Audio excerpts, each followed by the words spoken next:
Augusti G, una buona giornata. In apertura c'è la cronaca con una brillante operazione dei carabinieri che sono riusciti a intercettare e arrestare una serie di persone che volevano reistituire praticamente la mala del Brenta. Un gruppo di criminali, sono almeno 39 gli arresti proprio questa mattina. Blitz del ROS, esecuzione a Venezia, in altre città d'Italia. 39, dicevamo, gli arresti ai danni di ex componenti della banda del Brenta che con metodi mafiosi cercavano di ricostruire l'ex sodalizio criminale per il controllo dell'intero territorio. Un'operazione coordinata dalla Procura Antimafia di Venezia. Tra l'altro c'è proprio il collega Filippo Fois che sta seguendo la conferenza stampa in cui stanno appunto dando tutte le informazioni sull'operazione. Vedremo di collegarci anche con lui nel corso del nostro telegiornale. Traffico di droga, pesanti tra le accuse, coinvolte un'ottantina di persone, rapina ed estorsioni, solo alcuni dei reati che pare siano contestati. Tutto sarebbe partito dagli esponenti della cosiddetta frangia dei mestrini, usciti dal carcere per il termine della detenzione. Il tentativo di ricostituire sull'intero territorio del Veneto il controllo criminale esercitato ancora dal sodalizio che aveva a capo Felice Maniero. È quanto accertato dalla direzione distrettuale e antiterrorismo della Procura di Venezia, che ha spiccato le ordinanze di custodia per le 39 persone a vario titolo, accusate di associazione per delinquere, concorso esterno in associazione per delinquere, detenzione e porto d'armi da fuoco, spaccio di stupefacenti, ancora estorsione, rapina, usura e altri delitti. La DDA ha documentato l'esistenza di gravi e concordanti elementi relativi alla ricostituzione dell'ormai disgregata organizzazione mafiosa nota appunto come Mala del Brenta, un progetto che si è sviluppato a partire dal 2015 anche a seguito della scarcerazione via via dei vari esponenti dell'area mestrina del sodalizio criminale. Quindi nel corso del nostro telegiornale cercheremo di darvi tutti gli aggiornamenti collegandoci con Venezia. E a proposito di cronaca, invece, ancora sangue sulle strade con un incidente mortale. A perdere la vita una donna è avvenuto a Loreggia. Uno schianto fortissimo che non ha lasciato scampo, vittima una donna, incidente mortale all'alba lungo la nuova strada regionale 308 al confine tra i comuni di Loreggia e Resana. Un impatto frontale tra un'auto e un furgone, ad avere la peggio una donna passeggera della vettura che si è schiantata contro il camioncino, ferita l'altra persona alla guida del mezzo. Sul posto sono intervenuti i carabinieri per i rilievi, 2 squadre dei vigili del fuoco di Castelfranco Veneto e Santa Giustina in Colle e il personale medico del SUEM, che però non ha potuto far altro che constatare il decesso della donna. Sono in corso le indagini per ricostruire la dinamica dell'incidente, anche se sembra che l'auto abbia improvvisamente invaso la corsia di marcia da dove stava provenendo il furgoncino. Il tratto stradale della 308 dove è avvenuto lo schianto è rimasto chiuso al traffico. Ladri di rame in azione hanno provocato, sempre nell'area del Padovano, disagi pesanti al traffico ferroviario. Disagi lungo la linea ferroviaria Padova-Vigo d'Arzare vicino al ponte sul Brenta all'altezza di Ponte Vigo d'Arzare. Un furto di rame avvenuto ieri pomeriggio ha causato l'interruzione della viabilità dei treni delle linee per l'Alta Padovana fino alla tarda serata. Disagi per tutti i pendolari diretti nel Bellunese, Trevigiano e per il Bassanese. Sono stati cancellati ben 10 treni regionali. E a proposito di Padova, abbiamo proprio in collegamento la collega Valentina Visentin. Buongiorno Valentina. Abbiamo appena appunto, trasmesso i vostri servizi relativi all'incidente stradale costato la vita a una donna a Loreggia, e poi il furto di rame che ha provocato non pochi disagi alla viabilità, alla viabilità ferroviaria. Che novità ulteriori ci sono da Padova oggi, Valentina? Guarda Vanessa, intanto abbiamo moltissima cronaca in primo piano, come hai ben detto, l'incidente mortale a Loreggia, questo furto di rame che ieri ha provocato disagi, ma poi anche altre notizie che arrivano dall'Alta Padovana, come una festa abusiva scoperta dalla polizia locale della Federazione del Campo San Pierese. Dopo alcune segnalazioni, appunto, i vigili sono entrati in questa struttura dove c'erano 200 persone, nessun controllo di Green Pass, nessun sgominata questa festa abusiva nel totale non rispetto delle norme anti-Covid, e quindi partiranno anche le prime sanzioni. Ancora cronaca invece che arriva anche C'è qualche problema, da Valentina? Padova. Ti blocchi. Ecco, non la sentiamo Mi senti più. adesso? Adesso sì, adesso ti sento. Non so dove mi avete perso. Ecco, praticamente dopo la questione del Campo San Pierese, questa festa abusiva, ti abbiamo persa. Allora, dal Campo San Pierese ci spostiamo ancora con la cronaca a Padova. Ieri vi avevamo raccontato di un DASPO antirissa che era arrivato ad un ingegnere di 36 anni per aver minacciato e aggredito gli addetti alla sorveglianza di un locale di Piazza dei Signori. Ebbene, continuano i controlli rivolti alla Movida, soprattutto per arginare questi episodi così di violenza, e sono stati emessi sempre dalla Questura di Padova altri 2 DASPO antirissa nei confronti di 2 fratelli marocchini che avevano provocato alcuni disagi sempre all'interno dei locali padovani. Quindi, come vedi, Vanessa, oggi abbiamo la cronaca in primissimo piano, senza poi dimenticarci ovviamente tutta la situazione dei contagi e di Covid, perché parliamo soprattutto di vaccinazioni, perché continua la spinta nelle vaccinazioni. Gli ultimi dati dell'USL parlano di oltre 5.000 dosi somministrate ieri, quindi nelle ultime 24 ore, di queste sono 400 prime dosi, quindi significa che non solo stanno ripartendo, stanno incrementando le terze dosi, le dosi booster che sono sempre più frequenti, ma anche sono ripartite le prime dosi, forse per la luce del Super Green Pass che dovrebbe entrare in vigore il prossimo 6 di dicembre. Tante le dosi booster perché ci sono ancora 86.000 posti disponibili su 130 messi a disposizione pochi giorni fa dall'USL. Tutti ovviamente si possono prenotare nei centri vaccinali della provincia di Padova. Io colgo l'occasione, Valentina, visto che ti ho in collegamento, per lanciare il servizio che avete realizzato proprio sentendo l'immunologa Antonella Viola, perché si sta parlando tanto di questa variante Omicron, che in realtà la stessa Viola dichiara sì, forse magari è più anche contagiosa, però soprattutto per chi è vaccinato non è assolutamente più pericolosa di quello che è già il coronavirus. Allora sentiamo l'intervista all'immunologa Antonella Viola. Certo.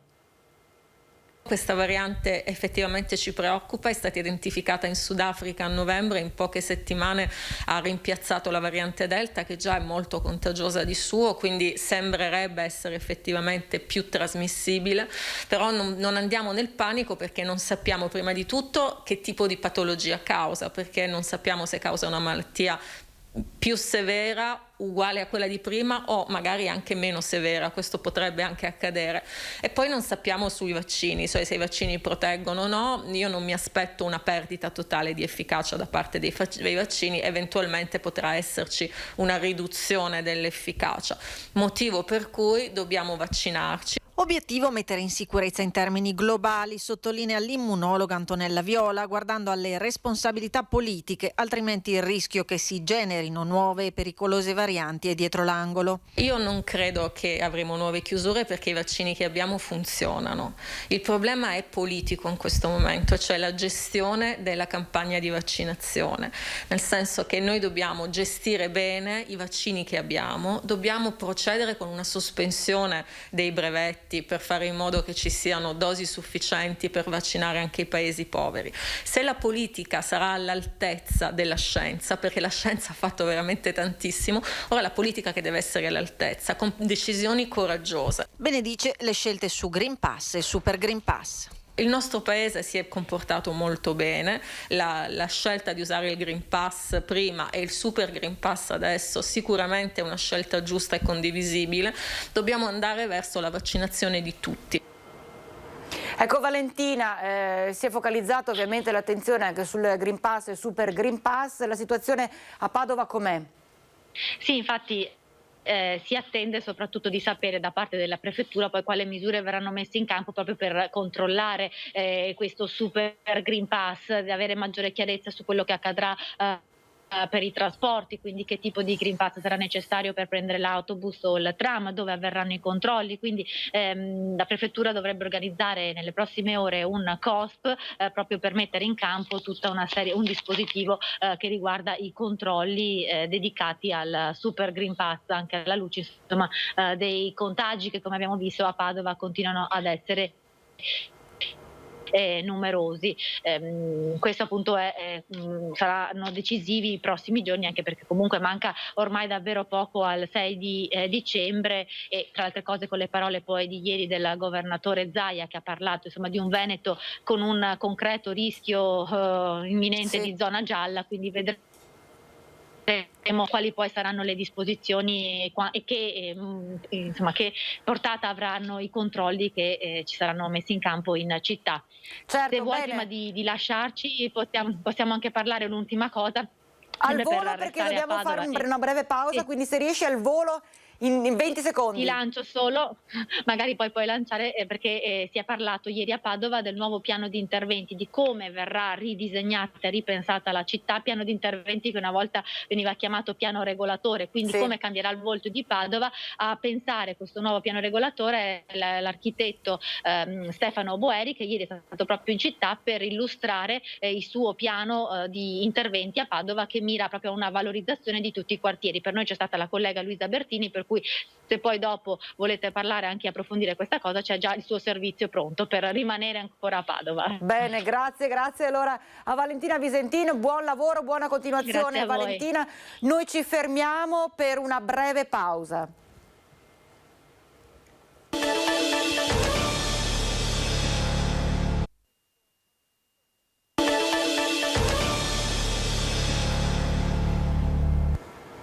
Focus TG, siamo nuovamente in diretta, lo avevo annunciato in apertura del nostro telegiornale.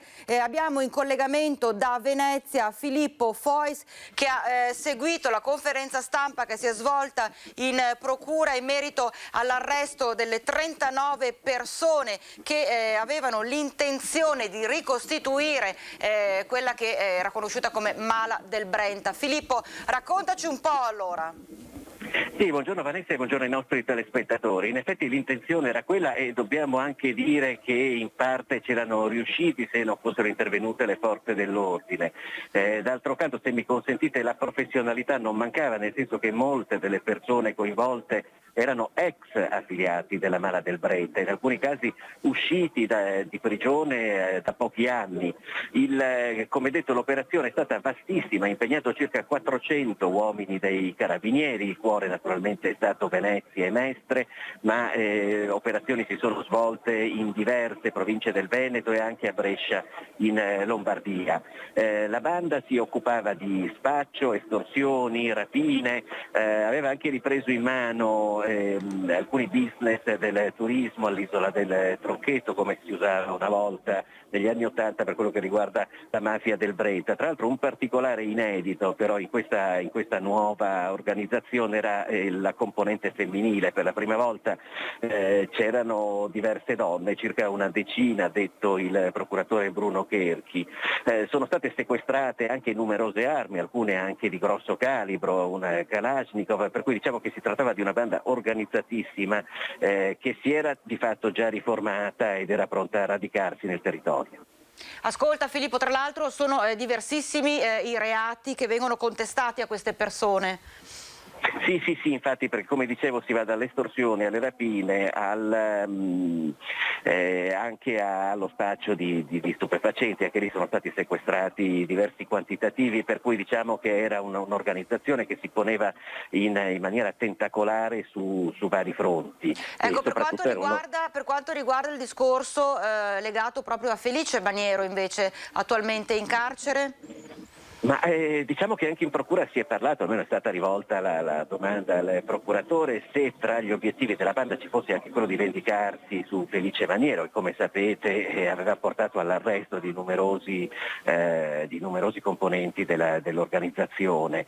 Da questo punto di vista però dobbiamo dire che da parte della procura c'è stata una smentita, anche perché in questo momento Felice Maniero si trova in carcere. Certo, bene, allora io ringrazio il nostro Filippo Fois. Filippo, grazie per il tuo intervento, poi se ci sono ulteriori notizie ci richiedi la linea e vedremo insomma di ricollegarci. Grazie allora Filippo Fois, e noi ci separiamo ancora per un break.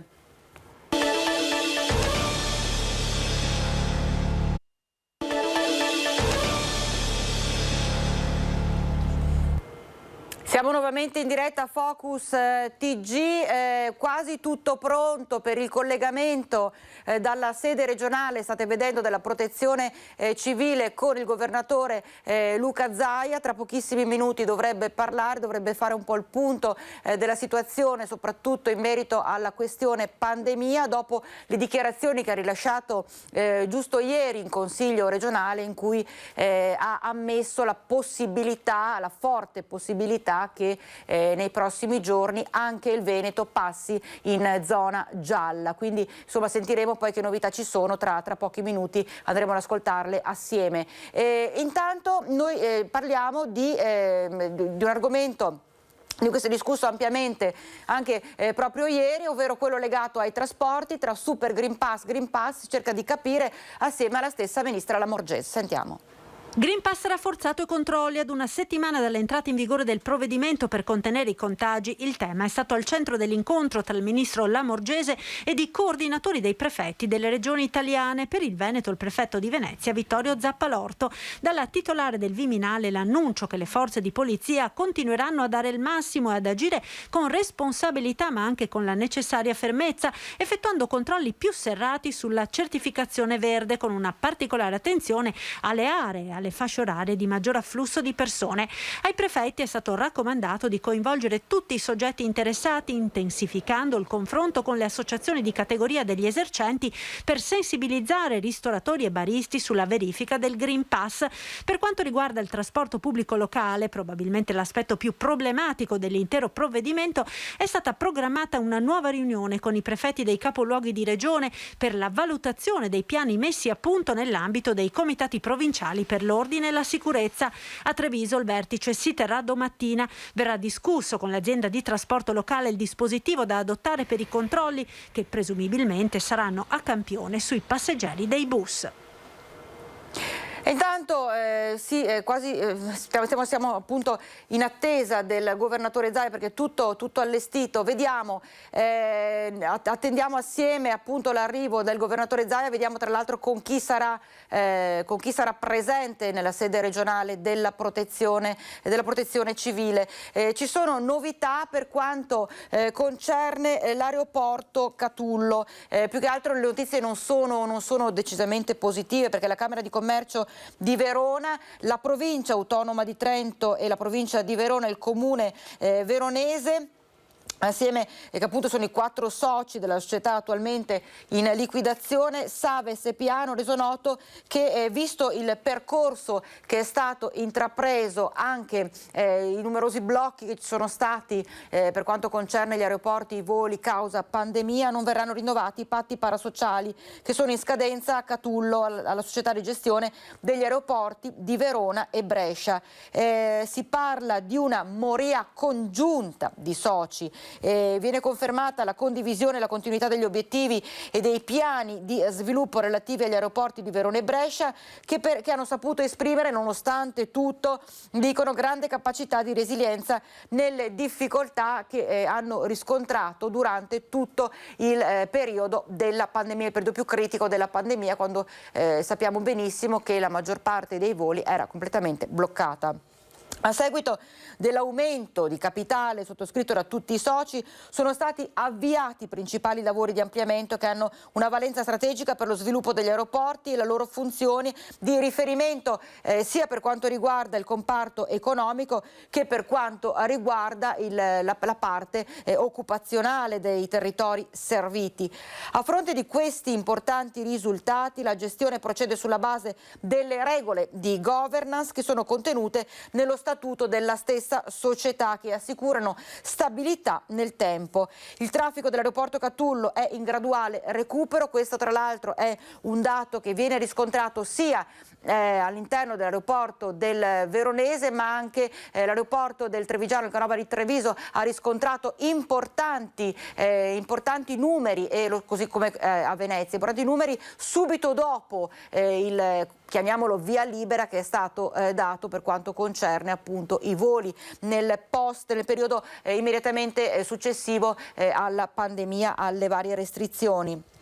Traffico, dicevamo, in graduale recupero. Nel periodo gennaio-ottobre dell'anno scorso i passeggeri sono stati più di 1.200.000, pari al 40% dello stesso periodo del 2019, in crescita del 19,3% rispetto ai primi 10 mesi del 2020, quindi numeri che insomma fanno ben sperare. L'aeroporto di Brescia procede nello sviluppo delle sue potenzialità che si stanno esprimendo con dati di traffico importanti. Il 2020 sarà chiuso con una crescita cargo del 27,8% rispettivamente in più rispetto al 2019. Andamento positivo che prosegue anche nel periodo in corso. Gennaio-ottobre segna un incremento cargo del 37,3% rispetto allo stesso periodo del 2019 e del 5,2% sul 2020. Quindi insomma ci sono importanti novità che riguardano anche tutto il comparto dei voli, nello specifico l'aeroporto Catullo di Verona e Brescia, società SAVE Catullo Verona Brescia. Intanto insomma stiamo aspettando il governatore Zaia, 12:30 è previsto l'arrivo. Voglio ricordare che proprio nella seduta di oggi Zaia farà il punto della situazione per quanto concerne gli aumenti che si stanno registrando purtroppo negli ultimi periodi, aumenti importanti che riguardano da vicino anche la nostra regione, aumenti sia di contagi ma anche per quanto concerne i ricoveri sia in area non critica, quindi negli ospedali, che in terapia intensiva. Di conseguenza si sta cercando insomma di trovare una soluzione. Lo stesso Zaia ieri in Consiglio regionale aveva ricordato come molto probabilmente, insomma con ogni probabilità, anche il Veneto si troverà a entrare in zona gialla, quindi con tutte le restrizioni, andando a ricordare anche nel contempo l'importanza del Green Pass, Super Green Pass, che così come è stato deciso a livello nazionale. Andiamo a vedere le ultime tabelle che sono arrivate, che riguardano appunto gli ultimi dati che sono stati divulgati nella giornata di ieri.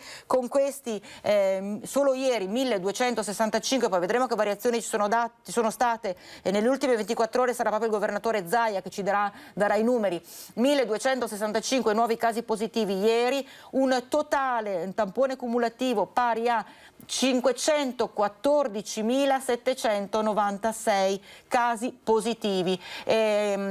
Si parla di ricoveri in ospedale in aumento, soprattutto per quanto concerne la terapia intensiva. Vedete che ieri c'erano 7 persone in più in terapia intensiva. Il totale dei ricoverati positivi in area non critica era di 467 pazienti, 88 invece i pazienti positivi ricoverati in terapia intensiva. Di questi guariti 46 da area non critica, 10 da terapia intensiva. 6 le persone che ieri hanno perso la vita. Vedremo adesso assieme anche al governatore Zaia quali saranno i numeri relativi e soprattutto cercherà di capire se ci sono stati nuovi decessi. Un totale di decessi nella regione del Veneto pari a 8.235. Questi sono numeri davvero che fanno letteralmente accapponare la pelle, se si pensa che insomma tutte queste persone hanno perso la vita a causa Covid. Sta andando bene, così come è stato riscontrato in diverse circostanze, tutto il discorso legato alla vaccinazione. Nella nostra regione si è superata quota 93%, è arrivato il governatore Zaia, adesso avremo tutti gli ultimi numeri, vediamo assieme. Saremo tutto, benvenuta. Adesso te pensi che siamo così sprovveduti che non sapevamo cosa che succede? No, era per dare onore alla collega.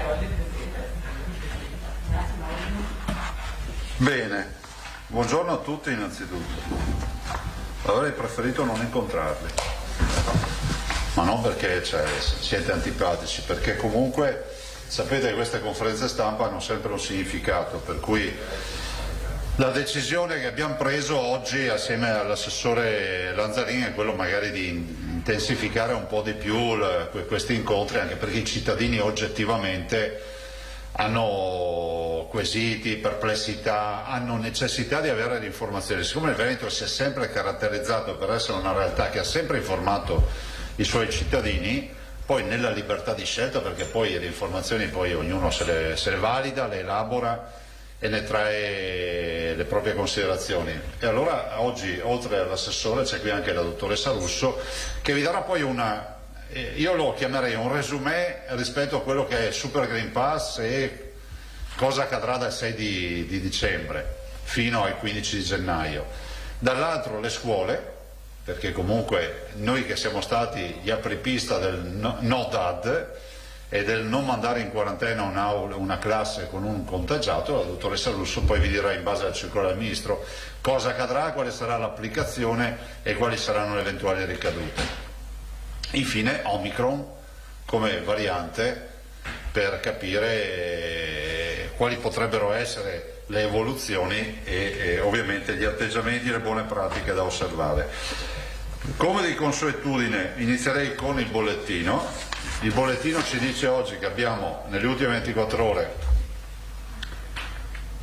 sono 11.102.599 test rapidi, che sono questi, 7.595.100 test molecolari, per un totale, pensate, di 18.697.699, 18.697.699 test.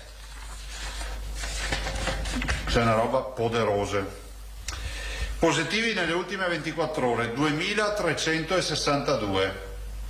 Voi sapete che da 4 giorni abbiamo superato i 2.000.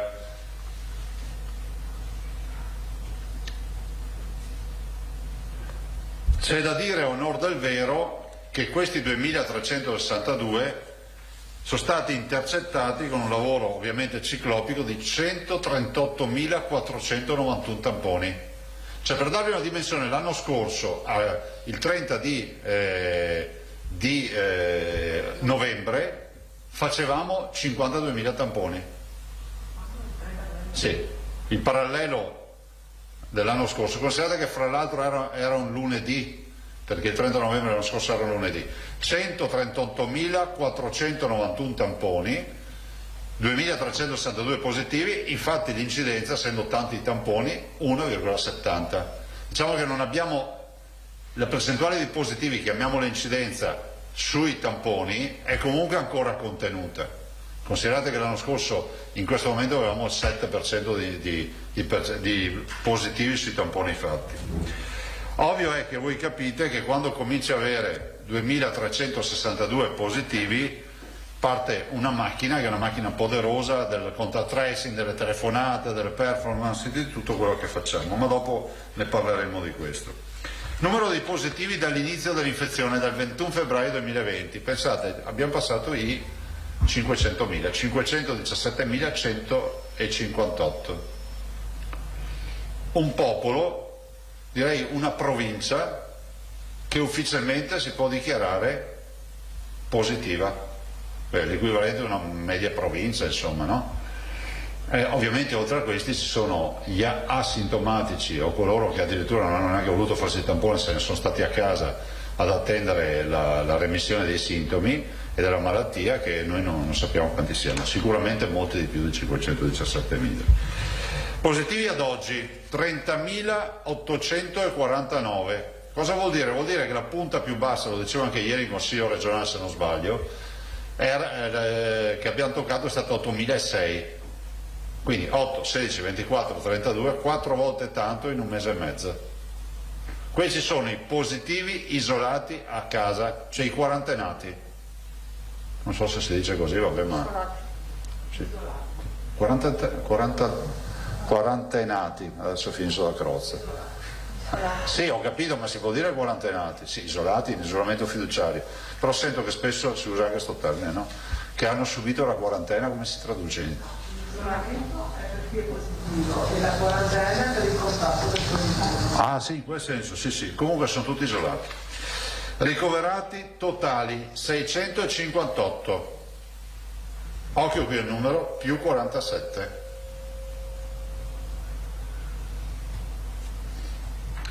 Questi 658 come sono suddivisi? 553 in area non critica. A proposito, se volete il dato dell'anno scorso, 30 di novembre, i 658 erano 3.200.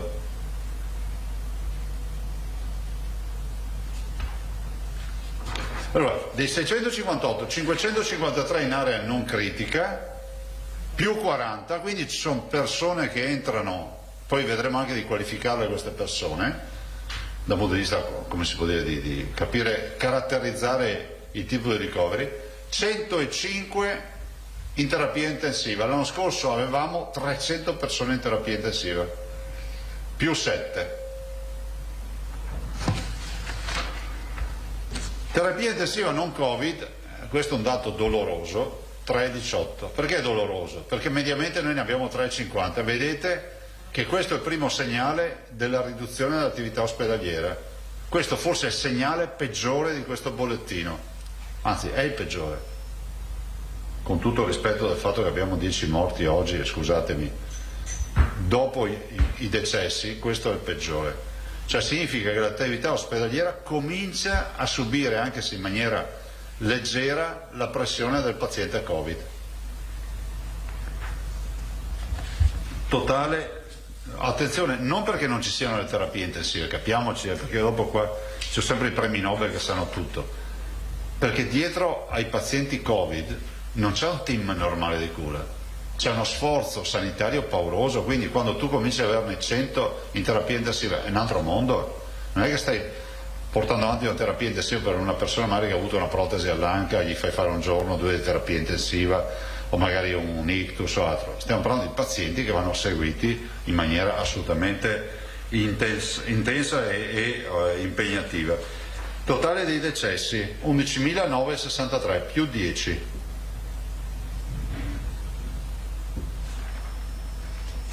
Dimessi 28.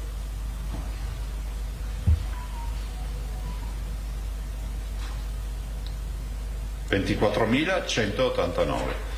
Allora, considerazioni.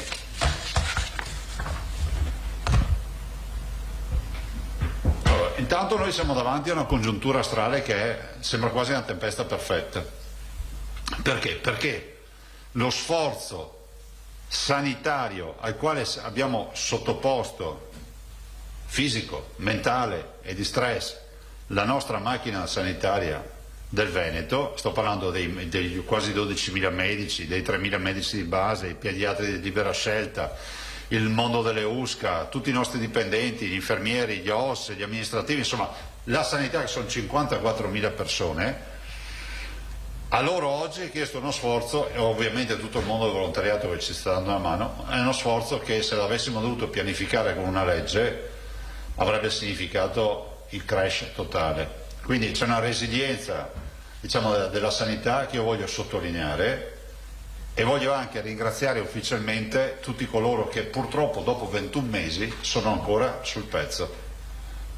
Noi non abbiamo la bacchetta magica, questo è il nostro plotone, questi sono i nostri gioielli, la nostra testa d'ariete contro il Covid. Dobbiamo, come si può dire, far tesoro di questo patrimonio che abbiamo. Purtroppo non ci sono rinforzi, non ci sono, perché è inutile che stia qui a aprire il capitolo dei medici che mancano e altro, però dico che a loro voglio mandare il mio ringraziamento. Perché? Perché siamo in una congiuntura fortemente impegnativa, perché a differenza dell'anno scorso, quando comunque eravamo sotto pressione, ma facevamo 52.000 tamponi, adesso ne facciamo 138.000.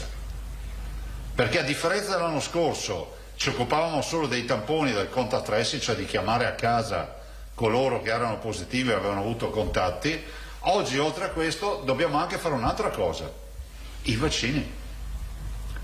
E peraltro forse non è stato ben sottolineato, l'accesso alla terza dose non è la pianificazione della vaccinazione come l'abbiamo fatta in primavera. Abbiamo iniziato un po' piano, poi siamo andati un po' diciamo, incrementato a marzo, poi c'è stato un arresto della vaccinazione, diciamo, c'è stato un calo della vaccinazione, poi pian piano siamo andati in crescendo con maggio, giugno, luglio, agosto. Adesso considerate che per il principio dei 5 mesi noi abbiamo un contingente potenziale di eleggibili che è pauroso. Perché non è che stiamo facendo 5 mesi su 5 mesi, cioè andiamo avanti ogni secondo, ogni istante, recuperando uno e facendo la vaccinazione all'altro che è arrivato prima. No, abbiamo un contingente che ci arriva tutto addosso. E quanto vale questo contingente? Vale più di 2 milioni di cittadini che dovranno essere vaccinati entro il 31 dicembre.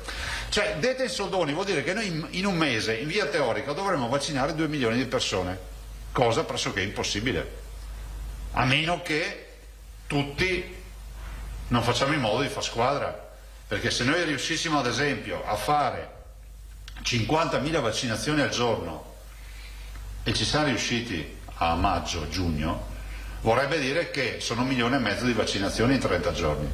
Se a queste ci aggiungiamo il lavoro dei medici di base, il lavoro dei pediatri di libera scelta, il lavoro delle farmacie e di tutti coloro che ci danno una mano, allora possiamo anche pensare che questo sia un obiettivo raggiungibile. Capite che questa è la grande sfida. Allora, da oggi intanto cerchiamo di ricordare, oggi nelle ultime 24 ore intanto c'è un bel risultato, 31.000, lo voglio dire perché anche l'ultimo vaccino vale qualcosa, 31.853 vaccinazioni, delle quali 28.173 terze dosi e 2.150 prime dosi, per differenza avete la seconda dose, quindi 2.150 prime dosi, 28.178 terze dosi, la differenza è 1.525 sono le seconde dosi. Totale delle terze dosi ad oggi sono 477.489. Allora, qual è il ragionamento che dobbiamo fare assieme? Che è una grande sfida, che in un ambito di volontarietà all'accesso vaccinale noi abbiamo l'obbligo di dire come stanno le cose. Noi abbiamo ancora l'80% dei pazienti in terapia intensiva che sono non vaccinati, e allora facendo i conti della spesa, se ne abbiamo 100 vuol dire che se tutti si fossero vaccinati ne avremmo 20, giusto? Abbiamo almeno il 55% in area non critica dei 511 che avete visto non vaccinati, vorrebbe dire che almeno ne avremmo metà in area non critica, cioè vorrebbe dire che oggi se tutti si fossero vaccinati avremmo in ospedale più o meno 270-280 persone. Però al di là di questo, perché non mi sembra neanche, come si può dire, l'aspetto cruciale è che se andiamo a vedere chi si ospedalizza, vediamo che il vaccinato, tanto per confermare l'efficacia del vaccino, molto spesso è un grande anziano con comorbidità, cioè una persona che si è infettato ma che comunque ha le sue magagne di suo, che vanno anche oltre il Covid, E questo ci dimostra però che comunque, ad esempio sul fronte delle case di riposo, abbiamo una messa in sicurezza che mai abbiamo avuto. Ad oggi, tocchiamo ferro, non abbiamo quello che abbiamo visto più volte con più scenari diversi. Tra i non vaccinati l'ospedalizzazione invece ci fa vedere un'età media che si abbassa, il clou è dai 40 ai 60 anni, vi do sta forchetta qui, dove ovviamente si arriva fino alla terapia intensiva, perché comunque è vero che abbiamo non vaccinati anziani, ma è altrettanto vero che abbiamo non vaccinati anche, diciamo, adulti, non anziani, in terapia intensiva. Le storie è inutile che vi stia qui a citarle, perché ormai si sprecano gli esempi. Allora, alla luce di questo, intanto voglio darvi solo un dato di aggiornamento, come stanno andando le vaccinazioni in Veneto, me le ero segnate qua, eccole qua. La media regionale è 85,8%, stiamo andando verso l'86%. È innegabile che il Veneto abbia almeno 4 punti, che detti così non sembra poco, ma detti in ricaduta sull'ospedalizzazione non sono irrilevanti, almeno 4 punti che potrebbe ancora recuperare se il dialogo e l'approccio che cerchiamo di portare avanti, che non deve essere quello di pensare che i vaccinati hanno capito tutto e i non vaccinati non hanno capito nulla, è quello di pensare che dobbiamo anche fare un'azione di pacificazione sociale e cercare di fare un percorso assieme. Io credo che la peggiore disgrazia che potrebbe avere questa comunità è di avere la comunità a fine Covid spaccata a metà. Dibattiti in famiglia, dibattiti tra amici, dibattiti nella comunità, a volte che fanno dividere anche le strade a persone che per una vita le hanno incrociate le loro strade. Over 80 ormai siamo sostanzialmente all'80%, scusatemi, quasi al 100% delle vaccinazioni. Io ci ho segnato 100, metterei 99,9 per essere prudenti, nel senso che sopra gli 80 anni il 99,9% è vaccinato. Dai 70 ai 79 anni, vi do l'aggiornamento poi se vi serve per una tabella, 93,2%. Dai 60 ai 69 anni 90,2%. Quindi sostanzialmente dai 60 anni in su siamo sul tetto delle vaccinazioni. Dai 50 ai 59 anni siamo comunque alti, 86,1%. Anche qui potremmo recuperare 4 punti. Considerate che le miglior performance nazionali sono 90-91% di vaccinazione media. 40-49 anni 80,4%.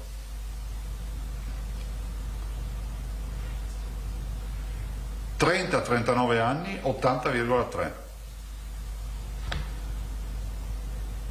20-29 anni, che sono quelli tra gli outsider, 84,6%, cioè i 20-29 anni superano i 30-39 e i 40-49, 84,6%. E poi i ragazzi che comunque hanno una buona performance vaccinale, perché dai 12 ai 19 anni abbiamo il 73,7%, siamo quasi al 74%, e stiamo parlando di una categoria che oggettivamente ha un rischio all'esposizione che è assolutamente infinitesimale al momento rispetto a quello che ci dice la clinica. Quali sono le novità? Intanto da oggi vi informo che l'accesso per le prime dosi lo vogliamo rendere diretto, senza prenotazione, quindi accesso libero per le prime dosi. Ci sarà magari un po' di tensione, perché comunque dal punto di vista organizzativo capisco questo, però noi abbiamo necessità di dar modo a chi vuole mettersi in sicurezza che si possa vaccinare velocemente. La prima dose è come si vede, la prima tappa, cioè se non fai quella non hai la speranza di arrivare alle altre tappe e quindi alla messa in sicurezza totale, o quasi. Da questo istante coloro che hanno ricevuto la prenotazione per la terza dose, ma l'hanno fatta quando erano 6 mesi, c'è il mio caso ad esempio, io mi sono prenotato, ho una data, non ve la dico, ma ce l'ho anche a breve insomma, verso metà dicembre, però mi sono prenotato quando ancora c'erano i 6 mesi. Tutti coloro che sono in questa casistica ci sono prenotati con i 6 mesi, ma oggi potrebbero avere i 5 mesi, cioè potrebbero anticipare, verranno raggiunti da una mail in giornata, se abbia pazienza facciamo che le ultime arriveranno entro domani, perché immagino che sia una mole di mail paurose, e potranno dal link di quella mail modificare la loro prenotazione, se riterranno di volerla modificare, in sicurezza. Cioè non è che devono disdire quello che già hanno prenotato e andare alla cieca a cercarsi una data. Quindi con quel link, finché non avranno trovato una nuova data, se vogliono anticipare, se volessimo anticipare, non avranno la certezza comunque di avere la data certa. Tutti gli altri che si prenotano da oggi avranno nella mail di prenotazione introdotto l'elemento nuovo, che se Dio vuole poi lo perfezioneremo anche con un pulsante, ma intanto abbiamo fatto che nella mail che quando vi prenotate vi arriva una mail. In quella mail troverete un link, tra oggi e domani lo troverete, che vi dice: se tu mai volessi cambiare la tua prenotazione, clicca qui. Quindi chiunque, diciamo, da oggi domani inizierà a prenotarsi avrà come risposta la venuta prenotazione, ma anche la possibilità in qualsiasi momento di modificare la sua prenotazione. Senza perdere il posto. Senza perdere il posto. Brava Ada. Cioè, perché prima cosa fa? Dovevi cancellarti per rientrare. Cioè, sbagliando si impara e stiamo migliorando sempre di più. Il passaggio successivo sarà quello di far trovare un pulsante nel centro, nel sito delle prenotazioni, dove tu dici: vuole modificare data, tac, ma questo lasciamolo perdere perché arriverà. Adesso mi interessa dire che chiunque si prenoti da oggi domani in poi avrà nella sua mail che gli arriva già il link per eventuali modifiche.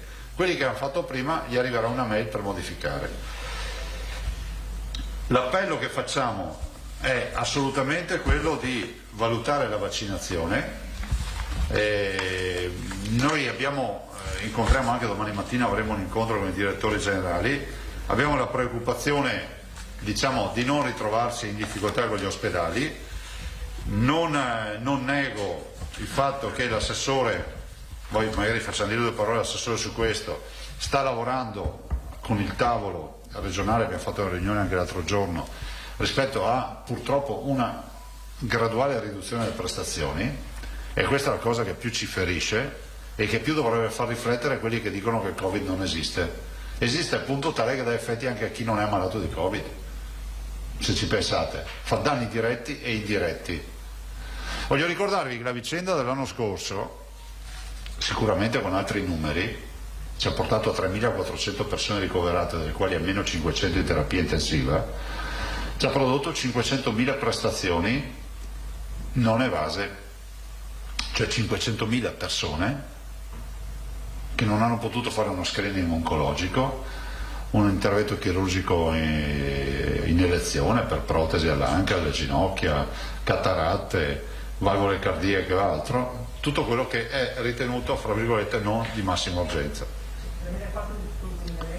Sì. Allora io penso una cosa, che sia fondamentale far capire ai cittadini che, dopo la dottoressa Russo vi parlerà anche un po' delle restrizioni che arrivano dal Super Green Pass, che la messa in sicurezza intanto con la vaccinazione noi continuiamo a proporla e siamo convinti anche dei numeri che abbiamo che comunque l'ospedalizzazione ad oggi in Veneto rispetto ai contagiati possiamo tranquillamente dire che si è ridotta di un quarto, a un quarto, cioè fatto 100 abbiamo 25 in ospedale. A parità di contagi, fatto 100 avevamo 100. Dall'altro le difese personali. Adesso lasciatemelo dire. Se da un lato dobbiamo chiedere che si controllino i pass, i Green Pass, perché è fondamentale, dall'altro devo anche dire che un po' di lassismo anche da parte nostra come cittadini c'è. Io continuo a vedere inaugurazioni o altre attività dove c'è buffet, dove c'è festa, dove c'è come non esistesse un domani. Questo è il sistema per diffondere il virus. Infatti i racconti dei nostri contagiati spesso ci riconducono o a un'infezione che arriva magari dal contesto scolastico, magari dai nonni, o insomma le abbiamo viste 1000 volte queste storie, oppure da aggregazioni. Ma sapete perché lo sappiamo? Non perché ci sia il confessionale, perché col contact tracing la prima roba che ti dicono sono stato a quella cena, sono stato a quell'inaugurazione, ero a quella festa. Allora si può andare, ma bisogna indossare la mascherina, ma in maniera ossessiva, che sia all'aperto o al chiuso. Se sei in mezzo alla folla devi usare la mascherina. Vedo che gli appelli sono stati colti, mi sembra di aver capito, anche da alcuni manifestanti, no? A forza di dire manifestate per quello che volete, ma la mascherina. Sentite, noi non possiamo permettersi di mandare al collasso. Allora, non credi che il Covid non esista? Va bene, facciamo finta che sia anche vero. Almeno abbia rispetto per quelli che sono in ospedale e vorrebbero trovare un posto libero, no? Non ti costa niente portare la mascherina. E quindi faccio un appello all'uso della mascherina, all'igienizzazione delle mani. E poi voglio ricordare che una frase che sento dire moltissimo: non preoccuparti tanto, sono vaccinato, è una frase che non ha nessun senso. Non preoccuparti tanto, sono vaccinato. Preoccupati invece, perché se non hai la mascherina, anche se sei vaccinato, comunque puoi essere vettore del virus, cioè portarlo da un posto all'altro, oppure anche infettarti, magari non finirai in ospedale perché il vaccino ci dimostra insomma un impatto assolutamente attenuato, però non è che perché sei vaccinato non devi portare la mascherina. E quindi veramente appello a questo. Chiudo ricordando che siamo in bianca, non è escluso che si arriverà in gialla, non dico questa settimana, decisamente no, la prossima ni, quella dopo siamo capiti, no? Cioè, incidenza ormai l'abbiamo sistemata, le ospedalizzazioni sono all'8%, 7%, passato il 10%, su 2 parametri ce li abbiamo già, anzi uno è già a posto, gli altri 2 quando superano il 10 e 15 mi sembra sia, 15 diciamo area non critica e 10 terapia intensiva, fine. Siamo ad alto rischio, perché siamo ad alto rischio? Perché facciamo tanti tamponi vuol dire tanti positivi, tanto è vero che l'incidenza è bassa, cioè è contenuta, siamo ancora all'1,7 sui tamponi fatti, ma sono anche tante telefonate, banalmente telefonate, che se non facciamo ci mandano nella graduatoria dei parametri giù su quel parametro. E quindi molti magari non hanno ancora ricevuto la telefonata dopo 2 o 3 giorni perché, sentite, la giornata è fatta di 24 ore, noi non abbiamo un esercito. Abbiamo i dipendenti che vi ho citato prima e devono anche curare anche altri cittadini. Quindi costo-beneficio cerchiamo di fare l'impossibile. Adesso stiamo rimpinguando ancora le fila e purtroppo questa attività mi sembra di capire che non la possono fare i volontari, quella del contact tracing. Diciamo che devono essere formati. E quindi è una delle attività. Allora non moriremo di virtuosità, di certo questo no, ma vogliamo anche venirne fuori bene. Abbiamo già assaporato un po' di libertà, dai, diciamolo, da maggio-giugno l'abbiamo assaporata e alla grande. Abbiamo capito che si può tornare alla vita normale. Allora, faccio appello a chi crede che il virus non esista, o peggio ancora chi crede che bastino il divano di casa e un buon medico, perché basta nel 95% dei casi, ma non in tutti i casi. Bianca, gialla, quasi normale, arancione, sentiamo già girare le chiavi sulla porta di casa, rossa, non c'è proprio più la porta di casa, cioè io dico ma dobbiamo proprio arrivare alla zona rossa perché non voglio portare la mascherina, cioè tutta Italia ha questo problema qua, fra l'altro siamo i migliori a livello europeo, cerchiamo di essere ancora i migliori. Aggiungo altro, lascerei la parola all'assessore per darci un aggiornamento sulle prestazioni ospedaliere e poi passo la parola alla dottoressa Russo. Ma allora stiamo raccogliendo un po' tutte le varie indicazioni delle aziende sanitarie, finora non c'è un provvedimento, ma lo stiamo insomma definendo nel dettaglio, di sospensione di alcune attività, un po' sulla scia di quello che è successo l'anno scorso. No, quest'anno, scusatemi, è successo quest'anno e anche l'anno scorso. e quindi adesso valutiamo un attimo, perché il problema, come diceva il Presidente, è quello del personale, avendo oggi una forte pressione sui centri tampone, che sono 75 mi sembra, 58 sono i centri vaccinali, con chiaramente contact tracing, quindi gli SISP che dobbiamo ripotenziare proprio per contattare tutte le persone. È chiaro che il personale è quello, ricordiamoci che non c'è neanche più il personale che c'era un tempo, perché molto era il personale che era dato anche con la gestione commissariale, poi era personale in specializzazione, sono partite tutte le specializzazioni, quindi abbiamo perso tanto personale che adesso è entrato nella specializzazione, quindi quello non ce l'abbiamo più. Si sta quindi ricontattando i specializzandi comunque per tipo nel contact tracing, insomma, di reinserirli e quant'altro, quindi obiettivamente la coperta è corta. Vi ricordo, abbiamo fatto la delibera lunedì, abbiamo rinnovato il protocollo e l'accordo con le case di riposo per tutto il 2022, ancora imprestando a loro i nostri infermieri perché non ci sono.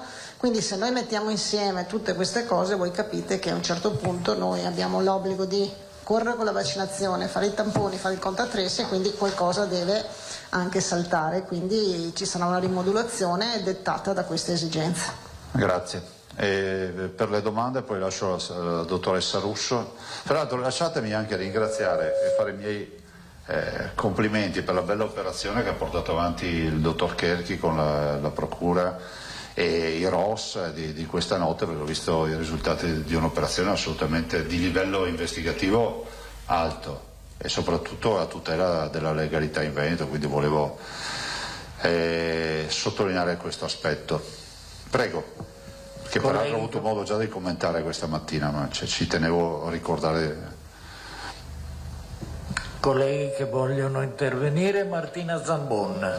Buongiorno, proprio tornando sul tema che avete toccato ampiamente entrambi, sia lei che l'assessore, quello del personale e di una serie di incombenze, per fortuna i vaccini, però rispetto all'anno scorso naturalmente è un carico davvero molto pesante. Lei diceva potremmo arrivare a quei 2 milioni di vaccinazioni entro l'anno.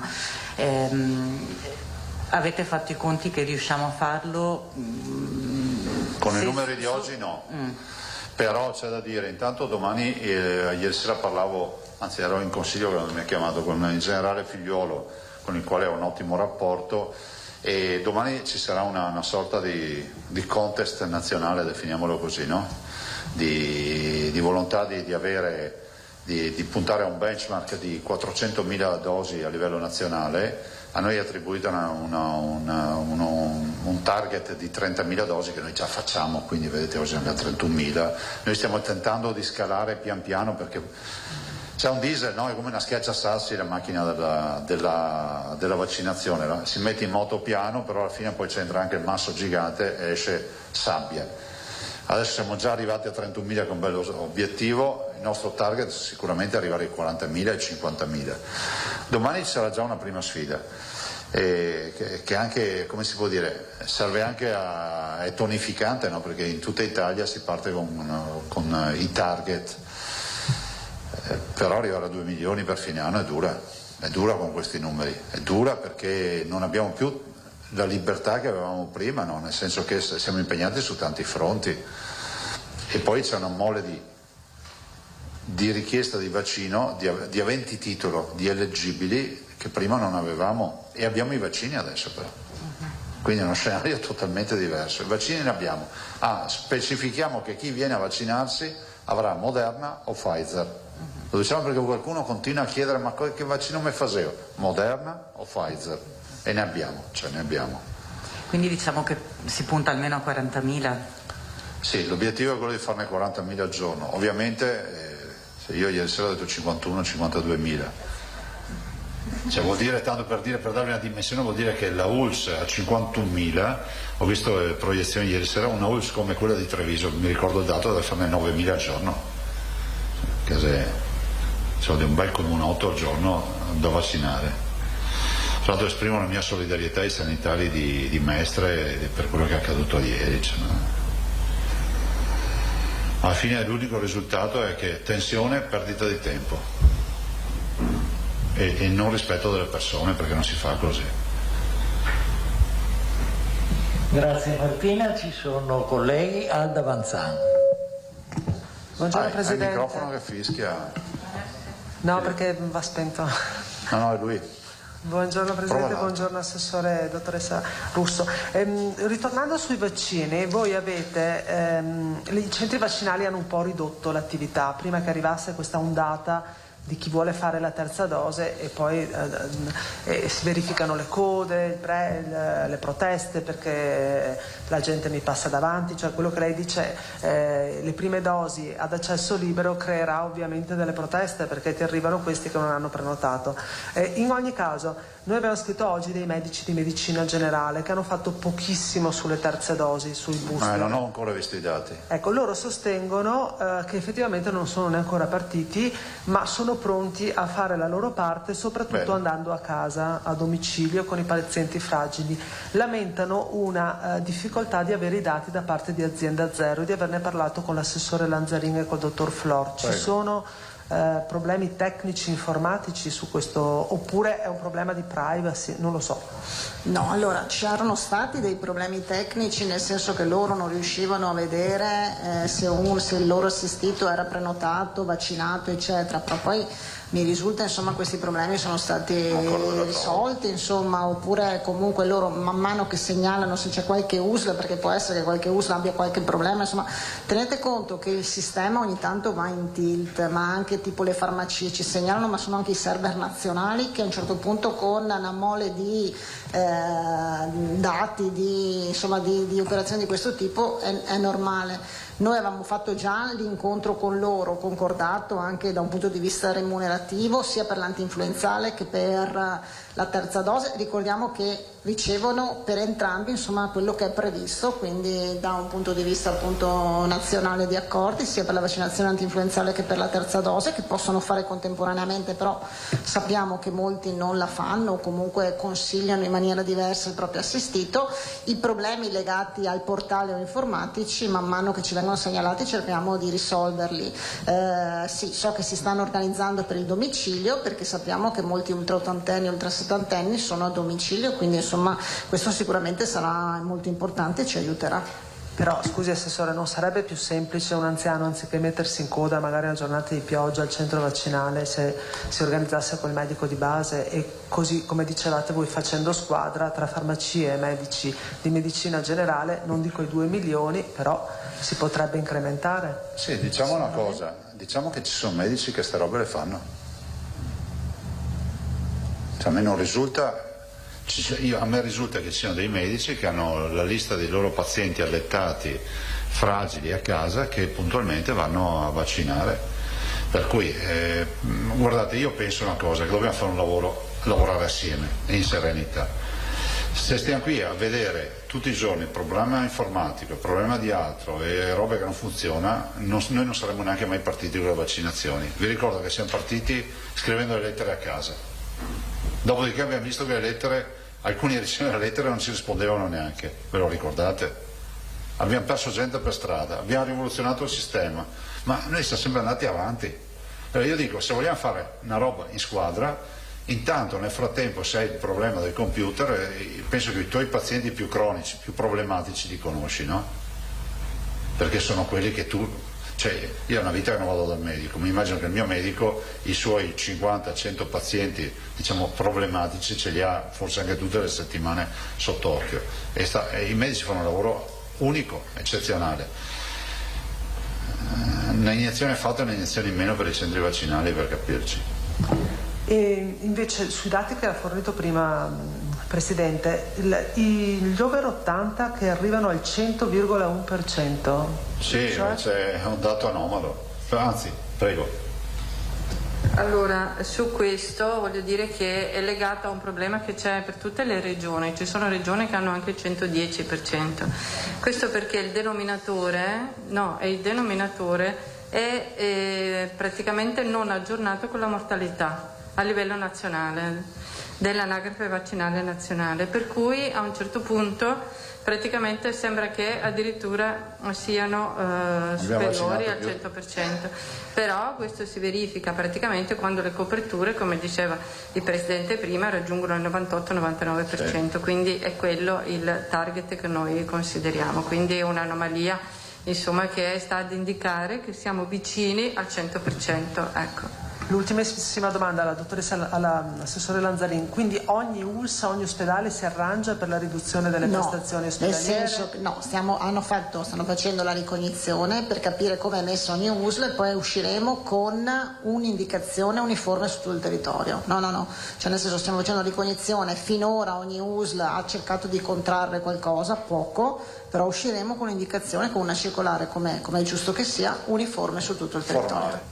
E guardate che è una sconfitta una roba del genere, cioè scrivetelo pure. Anche perché, se posso Presidente, avevamo iniziato a recuperare bene, cioè i famosi 500.000 prestazioni ne avevamo recuperato sulle 200.000, chiaramente si aggiungono quelle di ogni giorno, insomma quelle attuali, e anche sugli interventi in elezione hanno 31.000, ne avevamo recuperati quasi 20.000. È chiaro che se adesso dobbiamo di nuovo fare uno stop, ritorniamo insomma nuovamente ad accumulare. È il gioco dell'oca sta diventando. Altro? Ho altri prenotazioni, la collega Moscati e poi Laura Berlinghieri. Sì, buongiorno Presidente, buongiorno a tutti. Io avrei delle domande molto pratiche sul Green Pass. Le facciamo dopo? Russo, sì. Va bene, grazie. Prego. Allora, niente. Chi vuole intervenire? Laura Berlinghieri. Dopo io vado e lascio la dottoressa. Buongiorno Presidente. Buongiorno. Nelle settimane scorse gli hub vaccinali hanno lavorato un pochino a scartamento ridotto perché le prenotazioni latitavano. Adesso invece sono tornate. Visto che a breve dovrebbero iniziare anche le vaccinazioni per i bambini, volevo chiedere se state riservando degli slot a questa appunto eventualità. E so che alcune USL hanno già iniziato a contattare i pediatri. Come state organizzando il lavoro? Ma guardi, allora l'assessore Lanzarin sta già parlando con i pediatri di libera scelta. Io dico personalmente che se la soluzione riuscissimo a trovarla con i pediatri di libera scelta, che sono i profondi conoscitori dei loro piccoli pazienti, sarebbe la soluzione, però sì, noi facciamo... dopodiché siamo pronti con i centri vaccinali, se no... In settimana nei prossimi giorni, giovedì penso, domani, adesso stiamo concordando la disponibilità, un incontro con i pediatri per concordare. Sembrerebbe che dovrebbe entrare in funzione dal 23 di dicembre, no? Questa insomma è la data che è, quindi lo stiamo organizzando con loro, insomma, quindi ci sembra corretto insomma che sia questo. Poi vedremo e in caso organizzeremo all'interno, però prima insomma il primo, diciamo così, front su cui vogliamo investire con i pediatri di libera scelta. Sì, vorrei aggiungere una cosa sulle vaccinazioni dei bimbi che probabilmente diventeranno realtà dal 23. Siccome vedo spesso commenti di persone che hanno tanto tempo da perdere tempo, la vaccinazione del bimbo la decide il genitore, non è imposta da nessuno. 1. 2. Il genitore, se ha dubbi, parla con il pediatra di libera scelta o con un medico di fiducia. 3. Io resto convinto che gli adulti non debbano scaricare il problema sui bimbi, perché quando vedo che abbiamo ancora il 20% di adulti da vaccinare, ritengo opportuno sottolineare che prima di pensare che il problema venga risolto dai bimbi è meglio che gli adulti si rimbocchino le maniche e pensino di vaccinarsi. Perché ogni tanto sento sto commento, bisogna raggiungere l'immunità di gregge, sì, cioè andiamo a vaccinare i bimbi giustificando gli adulti che non si sono vaccinati. Io non lo trovo corretto questo, ma ripeto, la scelta di vaccinare i bimbi spetta ai genitori che si interfacceranno con i loro medici di fiducia, quindi siamo sempre nell'ambito di volontarietà. Io non vi dico né che di vaccinare né che non vaccinare, ognuno deciderà, punto. Elena Testi di La 7.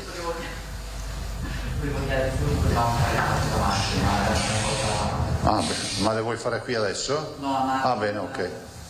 Andate all'ingresso. No, nessun problema, nessun problema. Okay.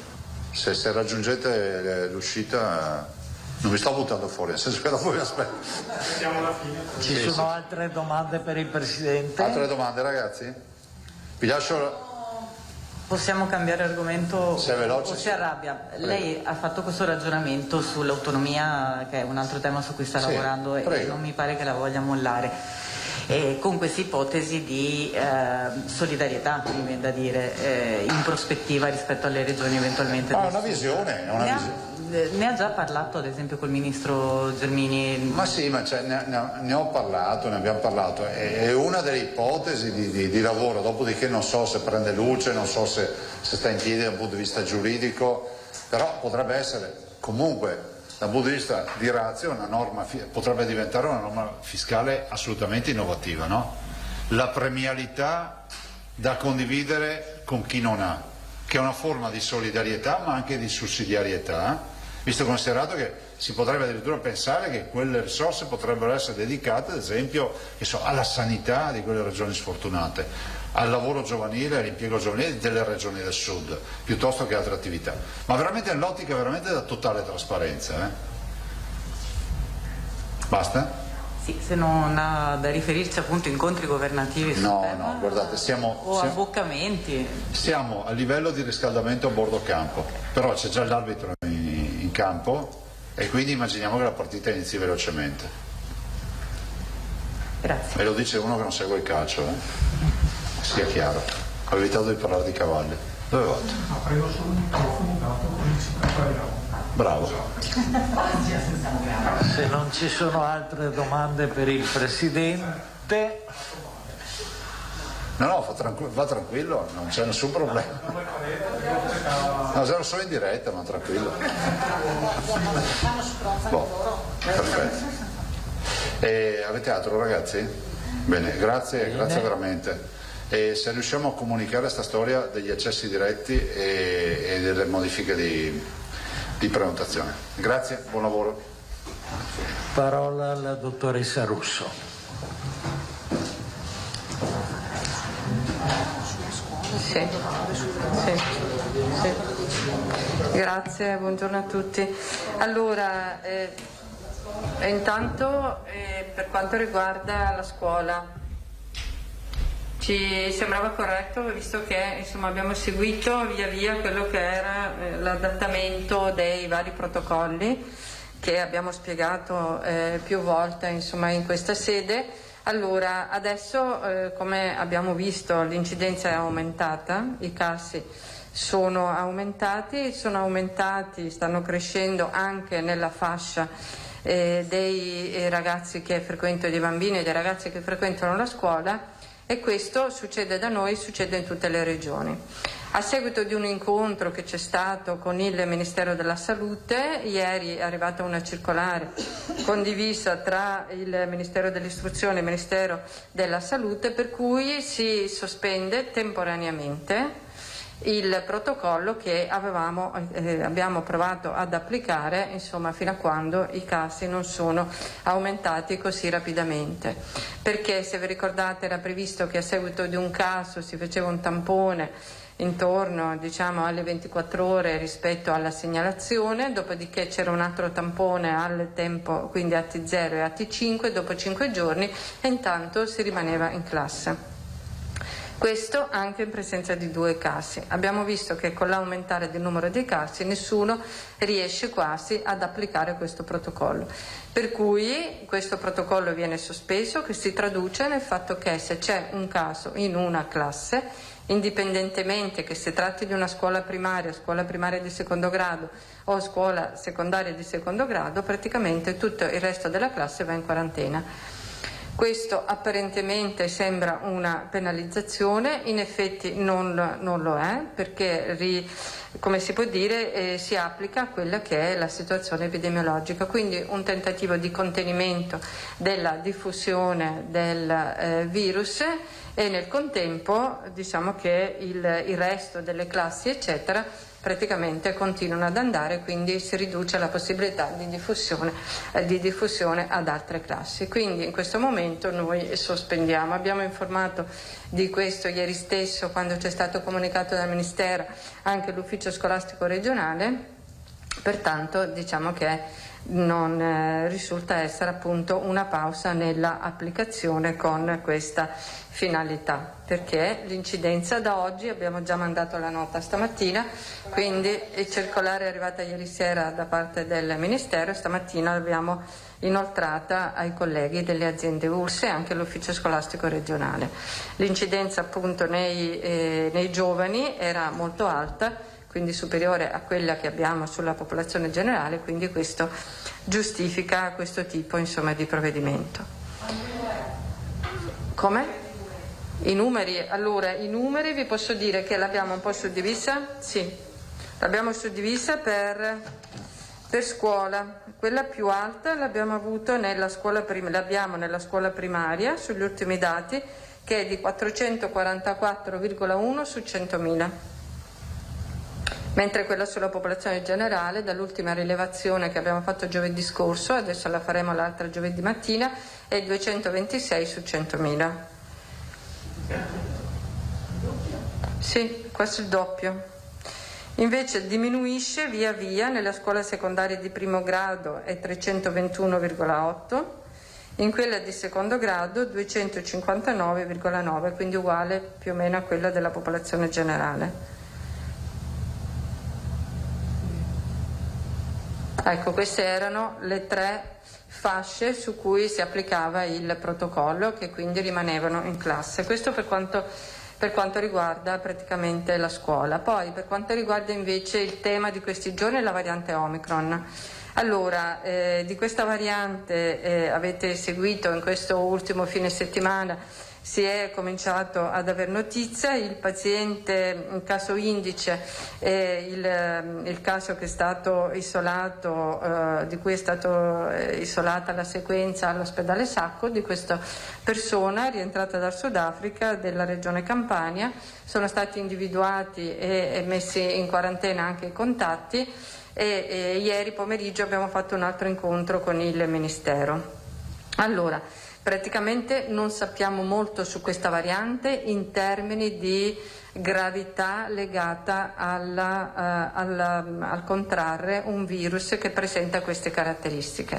Non lo sappiamo ancora, probabilmente potrebbe essere contagiosa, molto contagiosa, non sappiamo se più della variante inglese o come la variante inglese. La cosa che è certa è che via via che si affacciano, diciamo, nell'ambito della circolazione virale nuove varianti, queste rimpiazzano quelle precedenti, per cui anche la previsione che è stata fatta a livello nazionale e a livello internazionale è che questa variante via via possa rimpiazzare le varianti precedenti. Da che cosa è caratterizzata questo tipo di variante Omicron? Dal fatto che presenta moltissime mutazioni nell'ambito della proteina di superficie. Allora, come si interpreta questo? Non lo sappiamo ancora, ci vuole un po' di tempo e quindi lo studio di tutti i soggetti eventualmente positivi per vedere come questa si comporta da un punto di vista dello sviluppo della malattia. Naturalmente sono stati fatti diversi incontri anche con l'IZS, l'Istituto Zooprofilattico, che coordina l'ambito del sequenziamento con i nostri laboratori, e fino a ieri sera fortunatamente non abbiamo avuto nessun sequenziamento di questo tipo. Durante il fine settimana ci sono stati segnalati 13 soggetti che rientravano dal Sudafrica. Sono state avvertite le ULSS nella nostra regione, sono state avvertite le ULSS dove queste persone praticamente si recavano o erano residenti, sono stati contattati, messi in quarantena, fatti i tamponi a loro e anche ai loro contatti. Al momento sono tutti negativi dai dati che abbiamo. Comunque l'attenzione è molto alta, non tanto perché sia più pericolosa, ma proprio perché dobbiamo intanto evitare che si diffonda e poi vedremo via via che tipo di caratteristiche avrà. Quindi gli incontri col Ministero e con l'Istituto sono quasi quotidiani su questo tema, che naturalmente interessa tutte le regioni, non solo le nostre regioni ma anche tutte le regioni europee. Quindi queste erano le novità. Per quanto riguarda invece il Green Pass, non so se volete fare delle domande. Ecco. Ecco, allora passiamo alle domande. Qualcuno vuole la Moscati, prego.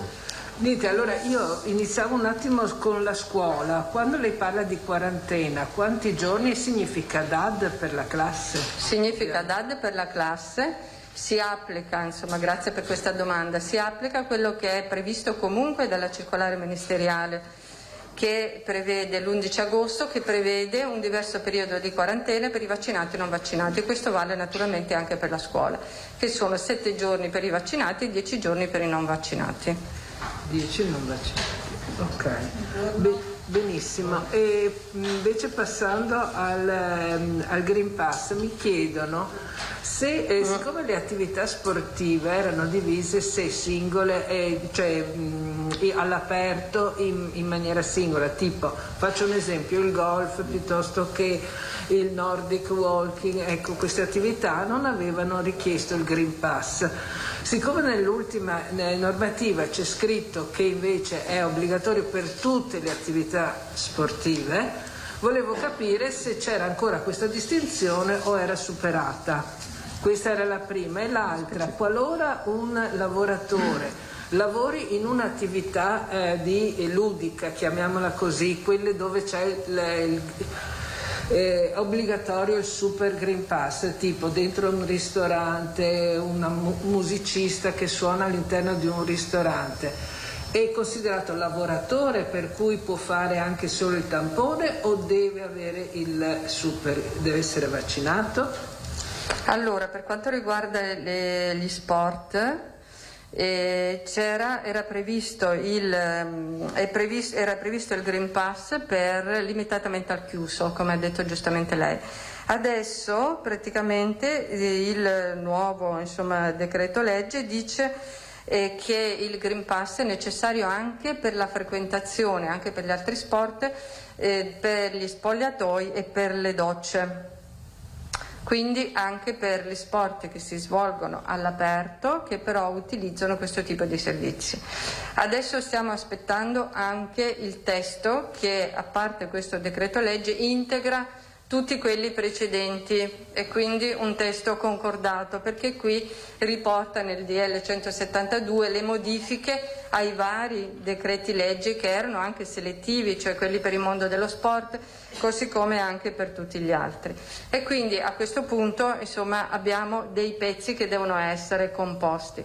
Quindi ci sono però delle cose certe, che sono il Green Pass da vaccino, questo significa rafforzato, significa quello derivante dal fatto che una persona si è vaccinata, è necessario per la frequentazione di tutti gli ambienti, diciamo, di associazione o di tipo ricreativo. Questo è certo. Per quanto riguarda il lavoro, la frequenza al lavoro è garantita come era previsto dalle norme precedenti, con il Green Pass, che può derivare anche dall'effettuazione del tampone. Questi sono i due grossi, filoni che sono legati al Green Pass, e questo si collega anche alla situazione epidemiologica, quindi in tutte le varie fasce, che sia o aree, come vogliamo chiamarla, bianca, gialla, arancione, tutte le limitazioni che sono legate a quello scenario epidemiologico si applicano per coloro che hanno il Green Pass da tampone e non invece alle persone che hanno il Green Pass da vaccino. Allo stato attuale queste sono le grosse differenze. Grazie. Alda Vanzan. Dottoressa, scusi, ma tornando alla scuola, la classe con un caso tutti a casa, ma la DAD tutti a casa non differenziato, o sì? Tutti a casa? In che senso? No, perché lei prima citava la circolare dell'11 agosto, diceva 7 giorni per i vaccinati. Sì, è così, è così. Anche per gli studenti? Anche per gli studenti. Però in quel momento vanno tutti a casa, poi il rientro potrebbe essere 7-10 giorni, ma adesso dipende dalla composizione della classe. Capiremo bene. Perché è chiaro che questo... classe, metà sono vaccinati e metà non sono vaccinati, stiamo parlando delle scuole delle medie in su, giusto? Ecco, perché dai 12 anni sì. Mi stanno a casa e vanno in DAD per 7 giorni se hanno il vaccino, sì. e all'8° mi rientrano. Sì. Mi stanno fino a 10 Sì, è così. Vabbè. È così. No, perché naturalmente non sono al momento sotto l'età per essere vaccinati.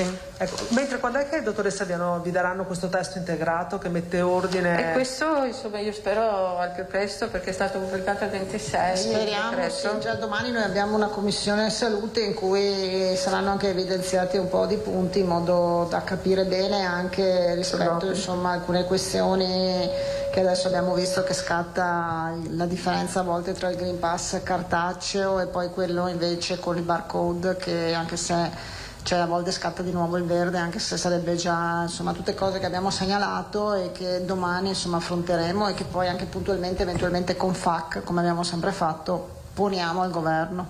E l'ultima cosa invece, c'è un po' di confusione perché molti pensano che il Super Green Pass sia legato anche alla terza dose, in realtà non è legato alla terza dose, lo conferma? No, allora il Super Green Pass o il Green Pass rafforzato è legato alla vaccinazione.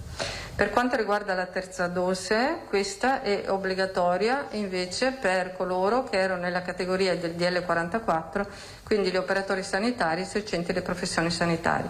Per loro dal 15 di dicembre scatta l'obbligo di completare il ciclo vaccinale con la terza dose, non per quanto riguarda gli altri. La terza dose non è legata al Green Pass, ma è legata al recupero di quella che è la risposta immunitaria, quindi è legata alla protezione del singolo. Quelli che fanno la prima dose invece scatta dopo 14 giorni. Il Green Pass prima non scatta. Laura Berlinghieri. Tornando sempre sulle scuole, è possibile avere il dato delle classi ora interessate da almeno un contagio, visto che insomma credo che i numeri siano molto elevati, visto che erano tutti in quarantena? Sì, abbiamo il bollettino, lo facciamo generalmente ogni mercoledì, quindi adesso abbiamo quello della settimana scorsa, domani possiamo anche mandarvi quello aggiornato con tutti i nuovi dati, dove metteremo anche specificheremo anche questo. Se non ci sono altre domande per la dottoressa Russo o per l'assessore, chiudiamo qui. Grazie e buona giornata a tutti.